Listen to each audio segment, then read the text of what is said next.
Hello, good morning, जोहार। मैं संजय और आप देख रहे हैं न्यूज झारखंड। समय हो चला है झारखंड की खबरों को जानने का, झारखंड की खबरों से अपडेट होने का। तो चलिए जानते हैं आज की झारखंड की 25 मुख्य बड़ी खबरों को। मैया सम्मान योजना के महिलाओं के 7500 रुपए ना मिलने की बड़ी वजह आई सामने। जल्दी सुधारे ये गलती, तुरंत आएंगे पैसे। झारखंड में मैया सम्मान योजना के लाभुकों के खाते में एक साथ 3 माह की किस्त 7500 रुपए भेज दी गई है, लेकिन कई महिलाएं ऐसे भी हैं जिनके खाते में अब तक यह राशि नहीं पहुंची है। अब ये महिलाएं ब्लॉक का चक्कर लगाने के लिए विवश हैं। उनके मन में एक ही सवाल उठ रहा है कि उनके खाते में राशि क्यों नहीं पहुंची। अधिकतर महिलाएं ये जानना चाह रही हैं कि आखिर गड़बड़ी कहां हुई है और किन चीजों को सुधारने की जरूरत है। अधिकतर महिलाओं के खाते में पैसे नहीं आने की एक बड़ी वजह ये सामने आ रही है कि बैंक अकाउंट नंबर और ऑनलाइन अकाउंट नंबर अलग अलग हैं। इस वजह से बड़ी संख्या में महिलाओं को होल्ड पर रखा गया है।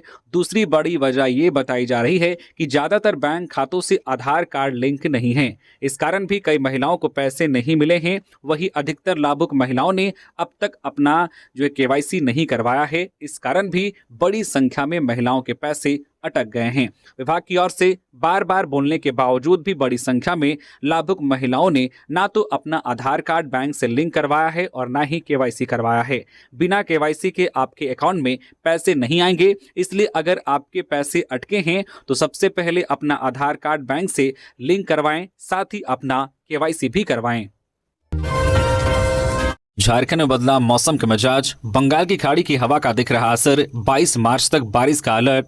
एक बार फिर राजधानी रांची समेत पूरे राज्य में मौसम में बदलाव नजर आ रहा है। बंगाल की खाड़ी से होकर आ रही हवा में नमी के कारण तापमान में कमी दर्ज की गई है। वहीं पिछले 24 घंटे के दौरान कई क्षेत्रों में तेज हवाओं के साथ बारिश भी दर्ज की गई है और यह बारिश का सिलसिला आज से और तेज होने की संभावना है और 22 मार्च तक के लिए अलर्ट जारी किया गया है। वहीं आज 20 और कल 21 मार्च को राज्य के दक्षिणी हिस्से यानी कि पूर्वी व पश्चिमी सिंहभूम, सिमडेगा और सरायकेला खरसावां के साथ साथ निकटवर्ती मध्य भाग यानी कि रांची, रामगढ़, हजारीबाग, खुंटी, गुमला और बोकारो के अलावे उत्तर पूर्वी हिस्से यानी कि देवघर, दुमका, गोड्डा, जामताड़ा में तेज आंधी बारिश की चेतावनी जारी की गई है। इसके अलावा गिरिडीह, जामताड़ा, पाकुड़ और साहिबगंज में कहीं कहीं ओलावृष्टि, मेघ गर्जन और 40 से 50 किलोमीटर प्रति घंटे की रफ्तार से तेज हवा बहने और बिजली गिरने की भी संभावना है। इससे लेकर ऑरेंज अलर्ट जारी किया गया है। वहीं 22 मार्च को राज्य में कहीं कहीं मेघ गर्जन के साथ 30 से 40 किलोमीटर प्रति घंटे की रफ्तार से तेज हवा बहने की संभावना है। इसे लेकर येलो अलर्ट जारी किया गया है। मौसम वैज्ञानिक अभिषेक आनंद ने बताया है कि अगले 3 से 4 दिनों तक लोगों को जो गर्मी से राहत मिलने की संभावना है। तो झारखंड में एक बार फिर से मौसम का मिजाज बदला हुआ है। 22 मार्च तक बारिश का अलर्ट जारी किया गया है। लोगों को सावधान और सतर्क रहने की भी सलाह दी गई है।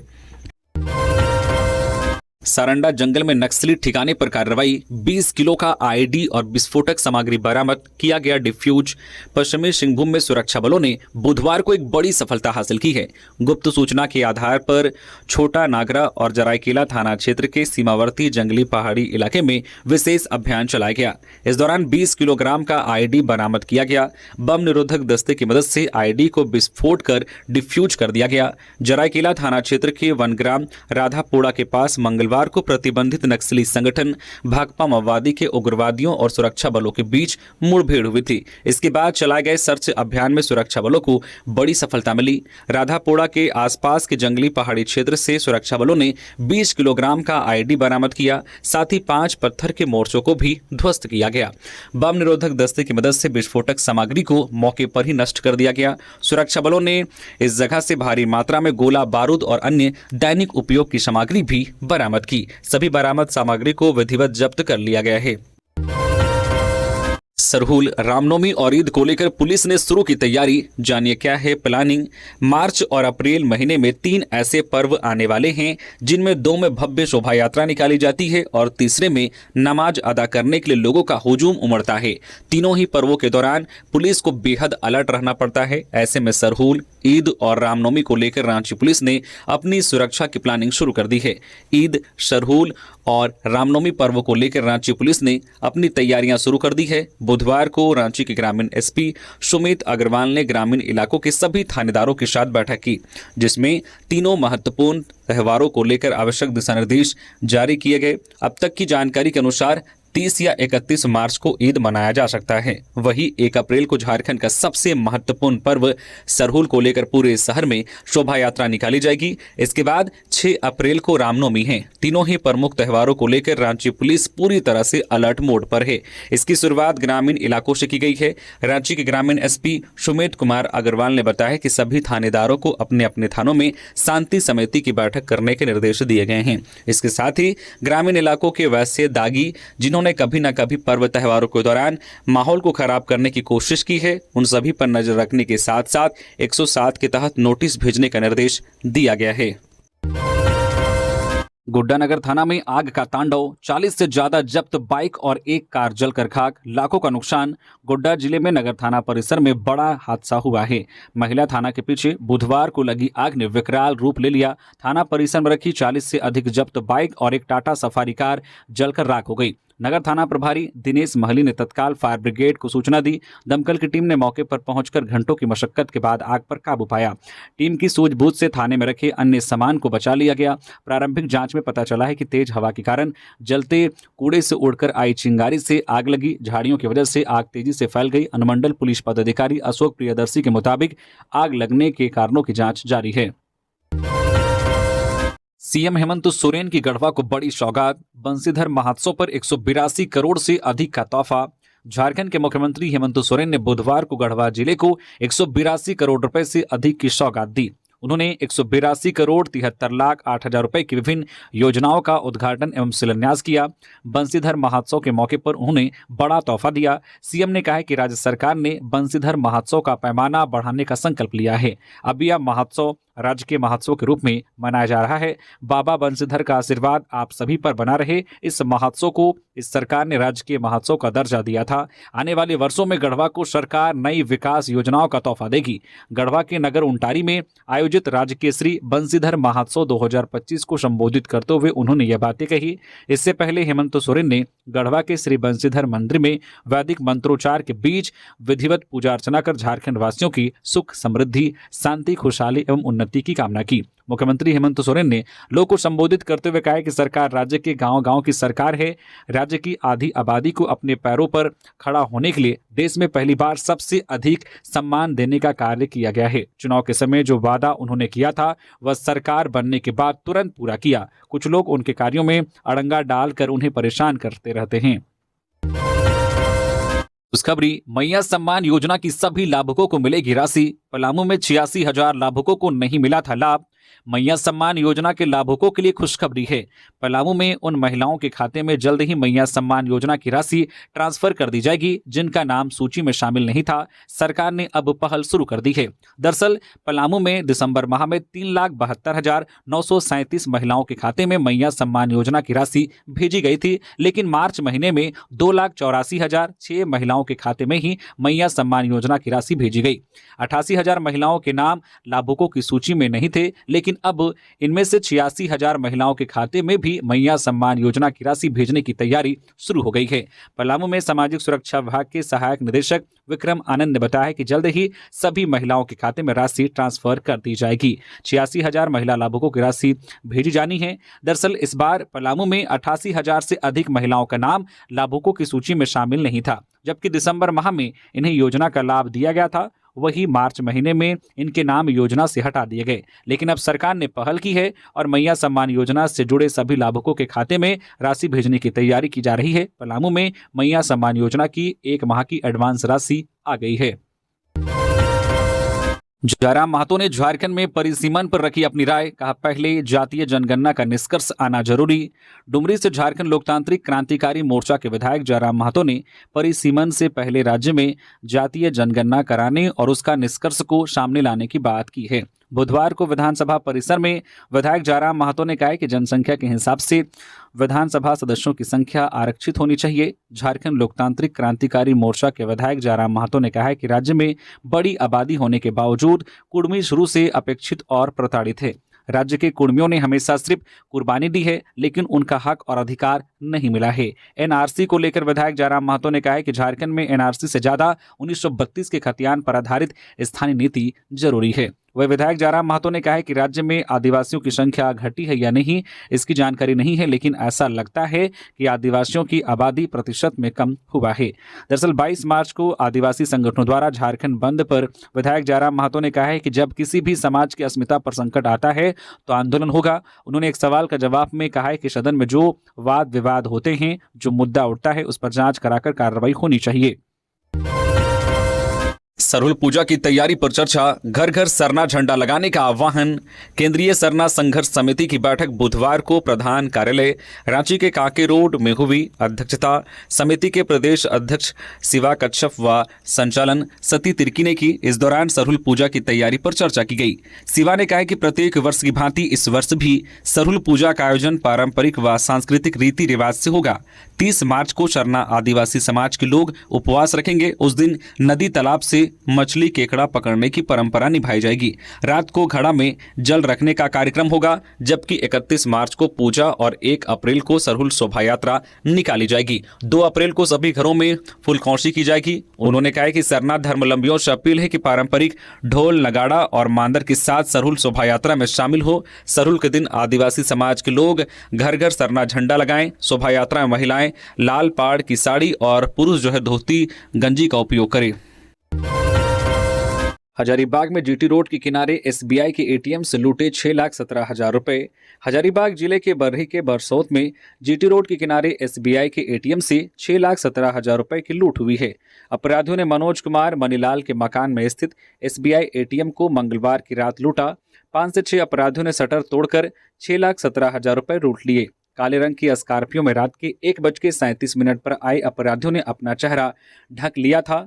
अपराधियों ने सबसे पहले शटर को काटा और केबिन के अंदर दाखिल हुए। अंदर लगे 3 सीसीटीवी कैमरे को काले रंग का स्प्रे मारकर बेकाम कर दिया। इसके बाद एटीएम मशीन के कैश कैबिनेट को तोड़ा और उसमें रखी सारी रकम निकाल ली। सुबह घटना की जानकारी मिलने पर बरही डीएसपी अजित कुमार विमल और हजारीबाग एसपी अरविंद कुमार सिंह घटनास्थल पर पहुंचे और स्थिति का जायजा लिया। एसपी ने अपराधियों का पता लगाने के लिए पुलिस को सक्रिय कर दिया है। फॉरेंसिक टीम ने फिंगर प्रिंट्स ले लिए हैं। इस एटीएम में लूट की यह तीसरी घटना है। हजारीबाग के बाद कोडरमा में भी एसबीआई का एटीएम काटकर 12 मिनट में 10 लाख रुपए की लूट। कोडरमा जिले में एटीएम काटकर 10 लाख रुपए की लूट की सूचना है। पुलिस ने बताया है कि चंदवारा थाना क्षेत्र के ढाब में बदमाशों ने इस घटना को अंजाम दिया। पुलिस ने बताया कि महज 12 मिनट के अंदर लुटेरे 10 लाख रुपए लेकर भाग गए। इसके बाद एटीएम की सुरक्षा पर सवाल खड़े हो रहे हैं। लोगों का कहना है कि एटीएम में कभी कोई सुरक्षाकर्मी नहीं रहता। अगर सुरक्षाकर्मी वहां होता तो लुटेरे एटीएम काटकर पैसे लूटने की हिम्मत नहीं जुटा पाते। लुटेरों ने भारतीय स्टेट बैंक एसबीआई के एटीएम को निशाना बनाया। घटना मंगलवार की रात का है। एटीएम से पैसे निकालने के लिए लुटेरे गैस कटर लेकर आए थे। महज 12 मिनट के अंदर उन्होंने गैस कटर की मदद से एटीएम मशीन को काटा और उसमें से 10 लाख रुपए लेकर फरार हो गए। सूचना मिलने पर बुधवार को सुबह पुलिस पहुंची। पुलिस ने वहां से साक्ष्य जुटाने शुरू कर दिए हैं।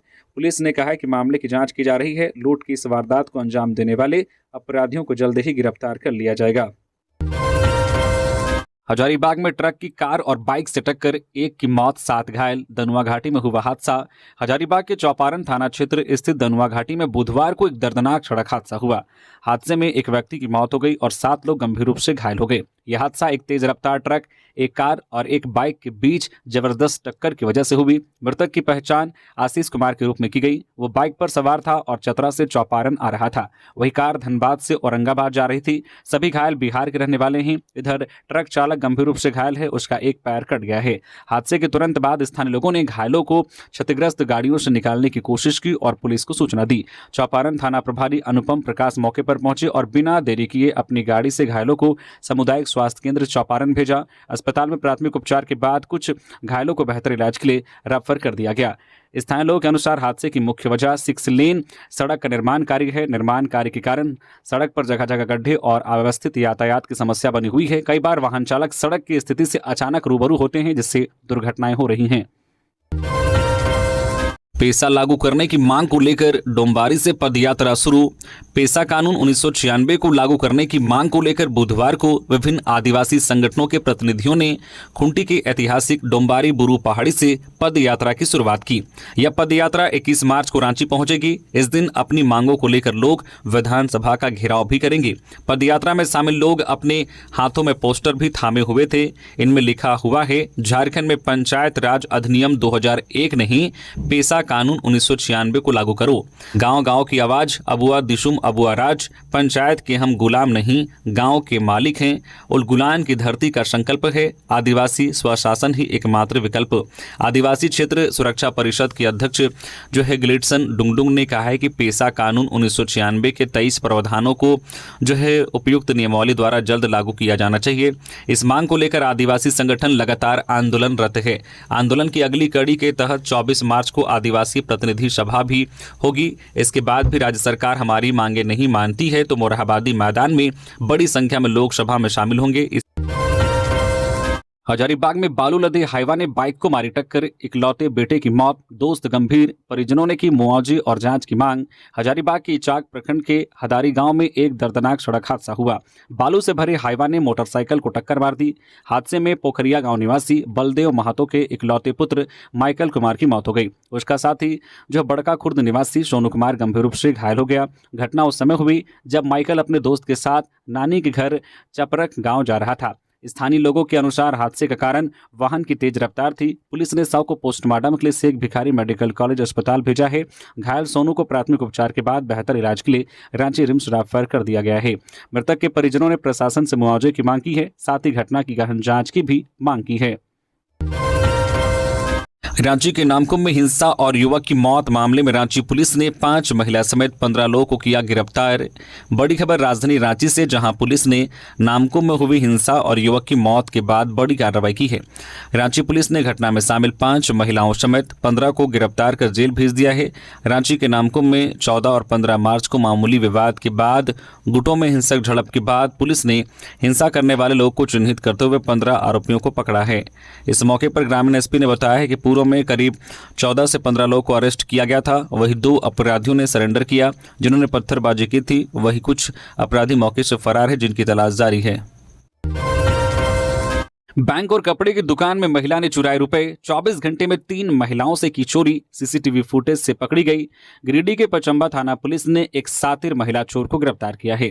आरोपी मनीषा कुमारी ने 24 घंटे के भीतर 3 अलग अलग जगहों पर महिलाओं के पर्स और झोले से नकदी और जेवरात की चोरी की थी। पुलिस के अनुसार आरोपी ने कोलकाता बाजार मॉल से समा परवीन के पर्स से 9,500 रुपए चुराए। मुस्कान कलेक्शन से रूही परवीन के 10,000 रुपए नगद और चांदी के जेवरात चोरी किए। वही इलाहाबाद बैंक में गुड़िया देवी के पर्स से 20,000 रुपए की चोरी की। थाना प्रभारी राजीव कुमार के नेतृत्व में पुलिस ने सीसीटीवी फुटेज की जांच की। इसके बाद ताराटाड़ थाना क्षेत्र के भंडारीडीह निवासी मनीषा कुमारी को जो सुग्गा सार से गिरफ्तार किया गया। इधर पुलिस आरोपी से पूछताछ कर रही है। इस गिरोह से जुड़े और लोगों के नाम सामने आ सकते हैं। थाना प्रभारी ने कहा है कि शहर में अपराध रोकने के लिए पुलिस सतर्क है और दोषियों पर कड़ी कार्रवाई की जाएगी। सीबीआई ने गैरिसन इंजीनियर को घूस लेते रंगे हाथ गिरफ्तार किया। 2% कमीशन ले रहे थे। रांची में सीबीआई ने भ्रष्टाचार के खिलाफ एक बड़ी कार्रवाई करते हुए इंडियन डिफेंस सर्विस के गैरिसन इंजीनियर साहिल रातू शरिया को रंगे हाथों गिरफ्तार किया है। वह 40,500 रुपए की रिश्वत लेते पकड़ा गया। यह रिश्वत एक ठेकेदार के 27 लाख रुपए के बिल के भुगतान के एवज में 2% कमीशन के रूप में मांगी गई थी। सीबीआई की रांची इकाई ने बुधवार शाम को सुजाता चौक से रेलवे स्टेशन जाने वाले रास्ते में स्थित उनके कार्यालय में छापा मारकर गिरफ्तारी की है। इसके तुरंत बाद सीबीआई अधिकारियों की एक टीम नामकुम में स्थित उनके आवास पर भी छापेमारी की। ठेकेदार ने सीबीआई में शिकायत दर्ज कराई थी कि उसने 27 लाख रुपए के बिल का भुगतान के लिए प्रस्तुत किया है, लेकिन गैरिसन इंजीनियर ने भुगतान प्रक्रिया को आगे बढ़ाने के लिए रिश्वत की मांग की। रिश्वत की जांच और सत्यापन के बाद सीबीआई ने योजना बनाकर इंजीनियर को पकड़ने का निर्णय लिया। ठेकेदार ने घूस की राशि किस्तों में देने की बात कही, जिसे इंजीनियर ने स्वीकार कर लिया। जैसे ही वह पहली किस्त के रूप में 40,500 रुपए ले रहा था, सीबीआई की टीम ने उसे रंगे हाथों धर दबोचा। किसान के अलावा झारखंड की ये 3 खिलाड़ी आईपीएल में दिखाएंगे दम। आईपीएल 2025 का 18वां सीजन 22 मार्च से शानदार तरीके से शुरू होने जा रहा है। इस सीजन का उद्घाटन match Kolkata night Riders, KKR और रॉयल चैलेंजर्स बेंगलुरु आरसीबी के बीच कोलकाता के ईडन गार्डन में खेला जाएगा। इस बार आईपीएल में महेंद्र सिंह धोनी को छोड़कर केवल झारखंड के 4 खिलाड़ी ही मैदान पर खेलते नजर आएंगे। बता दें कि पिछले साल 24 और 25 नवंबर 2024 को सऊदी अरब की जेदा में आईपीएल 2025 का मेगा ऑक्शन आयोजित किया गया था, जिसमें झारखंड के कुल 8 खिलाड़ियों पर बोली लगी थी। इन खिलाड़ियों में ईशान किशन, विराट सिंह, कुमार कुशाग्र, रॉबिन मिंज, अनुकूल रॉय, उत्कर्ष सिंह, सुशांत मिश्रा और रवि यादव शामिल थे। हालांकि फ्रेंचाइजियों ने इसमें से केवल 4 खिलाड़ियों को ही खरीदा। इन 4 खिलाड़ियों में ईशान किशन, अनुकूल रॉय, रॉबिन मिंज और कुमार कुशाग्र का नाम शामिल है। जो है विकेटकीपर बल्लेबाज ईशान किशन को सनराइजर्स हैदराबाद ने 11 करोड़ 25 लाख रुपए की भारी कीमत में खरीदा है। वहीं रांची के रॉबिन मिंज को मुंबई इंडियंस और जमशेदपुर के कुमार कुशाग्र को गुजरात टाइटंस ने 65 लाख रुपए में खरीदा है। इसके अलावा ऑलराउंडर अनुकूल रॉय को कोलकाता नाइट राइडर्स ने 40 लाख रुपए में खरीदा है। ये चारों झारखंड के खिलाड़ी हैं, इस बार आईपीएल के मैदान में खेलते नजर आएंगे। गिरिडीह के तीसरी में बालू माफिया का बड़ा दुस्साहस, सीओ की गाड़ी में टक्कर मारकर ट्रैक्टर चालक फरार, बाद में ट्रॉली से इंजन अलग कर ले गए।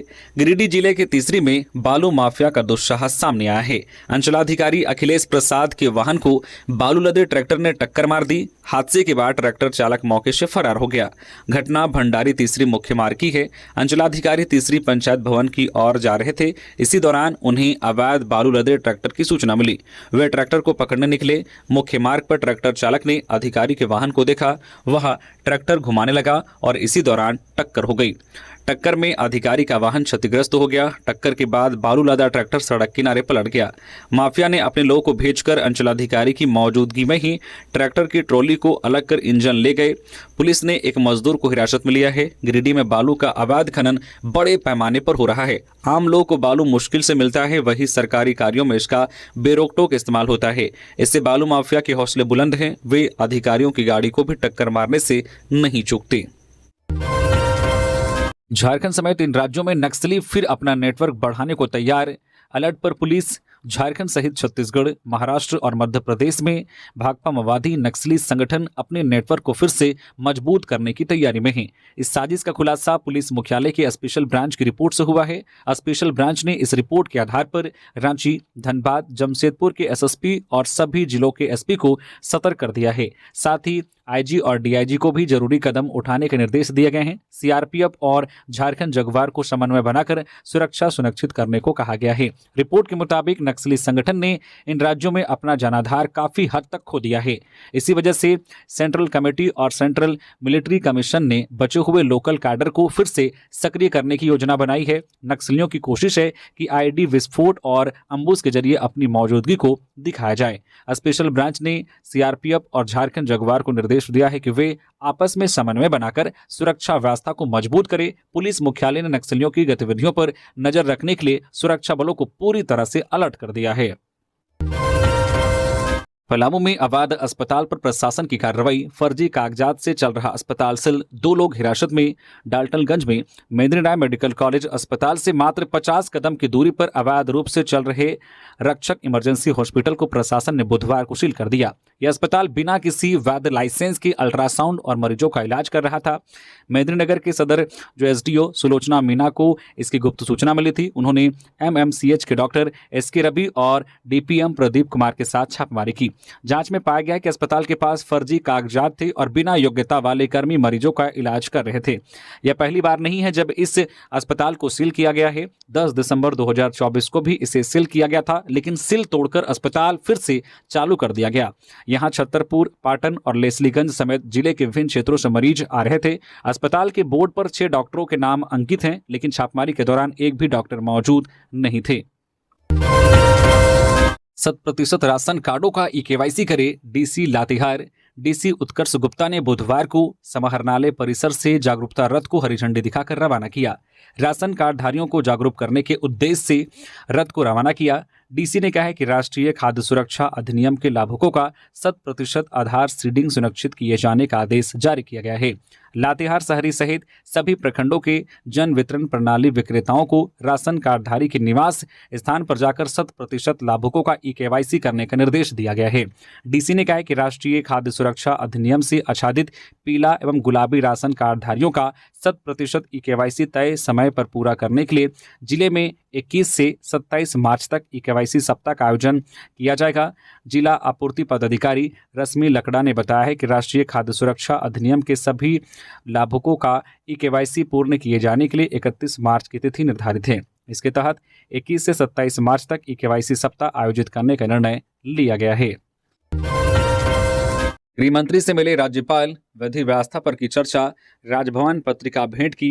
राज्यपाल संतोष कुमार गंगवार ने बुधवार को नई दिल्ली में केंद्रीय गृह एवं सहकारिता मंत्री अमित शाह से भेंट की। इस दौरान उन्होंने राज्य की विकास योजनाओं और वर्तमान विधि व्यवस्था पर विस्तृत चर्चा की। राज्यपाल ने इस अवसर पर राजभवन रांची द्वारा प्रकाशित राजभवन पत्रिका की प्रति केंद्रीय गृह एवं सहकारिता मंत्री को भेंट की। यह पत्रिका 31 जुलाई 2024 से 31 जनवरी 2025 की अवधि में राजभवन झारखंड की विभिन्न गतिविधियों, महत्वपूर्ण आयोजनों और पहलों का संकलन है। इसके प्रधान संपादक राज्यपाल के अपर मुख्य सचिव डॉक्टर नितिन कुलकर्णी हैं। जेपीएससी ने 151 अभ्यर्थियों को दिया झटका, रद्द किए गए आवेदन, सामने आई बड़ी वजह। झारखंड लोक सेवा आयोग ने चिकित्सा पदाधिकारी के बैकलॉग पदों पर होने वाली नियुक्ति में 151 अभ्यर्थियों के आवेदन विभिन्न कारणों से रद्द कर दिए हैं। आयोग ने इन अभ्यर्थियों की सूची जारी कर दी है। साथ ही आयोग ने कुल 26 पदों के विरुद्ध 30 अभ्यर्थियों को प्रमाण पत्रों की जाँच के लिए बुलाया है। इनके प्रमाण पत्रों की जाँच 24 मार्च को आयोग कार्यालय में होगी। बताते चले कि इन पदों के लिए आयोग ने वर्ष 2023 में ही आवेदन मंगाए थे, लेकिन अभी तक नियुक्ति नहीं हो पाई है। अब आयोग ने नियुक्ति प्रक्रिया को आगे बढ़ाते हुए प्रमाण पत्रों की जांच के लिए तिथि निर्धारित की है। प्रमाण पत्रों की जांच के बाद साक्षात्कार की तिथि की घोषणा की जाएगी। झारखंड विधानसभा बजट सत्र, विधायक जयराम महतो ने की पत्रकारों की सुरक्षा की मांग। सदन में कहा राज्य में लागू हो प्रेस प्रोटेक्शन एक्ट।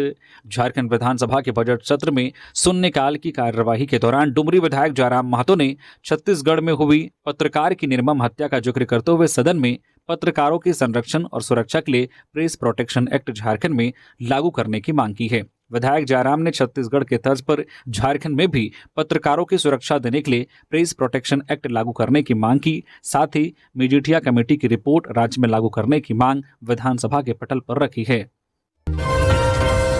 धनबाद में महिलाओं को 7 माह से राशि का इंतजार, कई महिलाओं को नहीं मिल रही मैया सम्मान योजना की राशि। सीओ कार्यालय में लंबी कतार। झारखंड सरकार की मैया सम्मान योजना में कई महिलाओं को लाभ नहीं मिल पा रहा है। योजना के तहत पात्र महिलाओं को हर महीने 2500 रुपये मिलने हैं। धनबाद के सीओ कार्यालय में सोमवार, बुधवार और शनिवार को आवेदनों की जांच होती है। महिलाएं सुबह से ही कार्यालय पहुंच जाती हैं। तेज धूप में भी लंबी कतारों में खड़ी रहकर अपनी बारी का इंतजार करती है। धनबाद के सीओ शशिकांत सिंकर के अनुसार कागजातों में त्रुटि के कारण कई आवेदक योजना के लाभ से वंचित हैं। विभाग रोजाना सैकड़ों आवेदनों की जांच कर रहा है। कंप्यूटर पर जांच के बाद ही तकनीकी समस्या का पता चलता है। वासेपुर रहमतगंज की कौशल खातून 7 महीने से योजना की राशि का इंतजार कर रही है। श्वेता कुमारी की मां और बहन को योजना का लाभ मिल रहा है, लेकिन उनको अभी तक राशि नहीं मिली है। वही सबिता खातून लगातार कार्यालय का चक्कर लगा रही है। महिला संध्या कहती है कि एक बार भी राशि मिल जाती तो राहत मिलती। कार्यालय में बढ़ती भीड़ से महिलाओं की परेशानी और ज्यादा हो गई है। श्री सनातन महापंचायत का प्रतिनिधिमंडल पूर्व सीएम रघुवर दास से मिला, कहा भाईचारे से मनाएंगे रामनवमी। श्री सनातन महापंचायत के एक प्रतिनिधिमंडल ने पूर्व मुख्यमंत्री एवं ओडिशा के पूर्व राज्यपाल रघुवर दास से भेंट की और उन्हें श्री सनातन महापंचायत का मुख्य संरक्षक बनने का आग्रह किया, जिसे उन्होंने स्वीकार कर लिया। इस अवसर पर 11 सदस्यीय प्रतिनिधिमंडल में मुख्य रूप से मुख्य संयोजक ललित नारायण ओझा, संयोजक संजय कुमार जायसवाल, संजय विनोचा, सत्यजीत सिंह, अमिताभ धीरज, रणधीर, रजक, प्रशांत सहदेव, नीतू सिंह और प्रवीण कुमार उपस्थित थे। श्री सनातन महापंचायत के सदस्यों ने रामनवमी के अवसर पर राजधानी की सभी अखाड़ों का दौरा करने और शोभा यात्रा को व्यवस्थित एवं भव्य रूप से निकालने का आह्वान किया। अखाड़ाधारी से मुलाकात कर आपसी भाईचारे के साथ रामनवमी जुलूस को भव्य रूप से मनाने की योजना बनाई गई। मैया सम्मान योजना से चतरा जिले में कटे 59,000 नाम। रघुवर दास की विधायक बहू ने सरकार को घेरा। झारखंड में मुख्यमंत्री मैया सम्मान योजना से करीब 18 लाख महिलाओं का नाम काटने पर विपक्ष बेहद खफा है। भारतीय जनता पार्टी के साथ साथ सहयोगी पार्टियां लोजपा, रामविलास और आजसू के विधायक भी मुखर हैं। चतरा से लोजपा के विधायक जनार्दन पासवान ने हेमंत सोरेन सरकार पर राज्य की महिलाओं के विश्वास के साथ धोखा करने का आरोप लगाया है। उन्होंने कहा है कि चुनाव से पहले 57 लाख महिलाओं के खाते में राशि डालकर वोट तो ले लिया गया, लेकिन अब सरकार बनने के बाद लाभुक महिलाओं का नाम काटा जा रहा है। भाजपा विधायक पूर्णिमा दास ने भी बड़ी संख्या में महिलाओं के नाम काटे जाने पर कहा है कि आज राज्य की 18 लाख महिलाएं इस सरकार की वजह से अपनी राशि पाने के लिए भटक रही है। विधायक जनार्दन पासवान ने कहा है, चतरा जैसे छोटे जिले में एक दो नहीं बल्कि 59,000 महिलाओं के नाम काट दिए गए हैं। विधायक जनार्दन पासवान ने कहा है कि यह सरकार जनता से किए वादे को पूरा नहीं करेगी, अब इसका भरोसा पुख्ता हो गया है।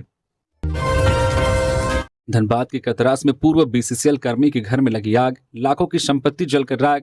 कतरास थाना क्षेत्र के तेलियाबांध आमटाण निवासी मेवालाल प्रमाणी के घर में बुधवार की सुबह करीब 11 बजे आग लग गई। आग लगी कि इस घटना में घर में रखे सभी सामान जल गए। स्थानीय लोगों ने करीब 1 घंटे की मशक्कत के बाद आग पर काबू पाया। तब तक सारा सामान जल चुका था। मेवालाल प्रमाणिक बीसीसीएल के सेवानिवृत्त कर्मी हैं व सिजवा क्षेत्र से रिटायर हुए हैं। उन्होंने बताया कि 15 से 20 लाख रुपए का नुकसान हुआ है। सूचना मिलते ही कतरास थाना प्रभारी जो है असीत कुमार सिंह दलबल के साथ मौके पर पहुंचे और मामले की जानकारी ली। भुक्तभोगी मेवालाल प्रमाणिक ने बताया कि सुबह करीब 11 बजे घर में पत्नी व एक बच्चा था, तभी बिजली के शॉर्ट सर्किट से अचानक आग लग गई और देखते ही देखते पूरे घर को अपनी चपेट में ले लिया। घर का सारा सामान जल गया है। स्थानीय लोगों की मदद से किसी तरह आग पर काबू पाया गया।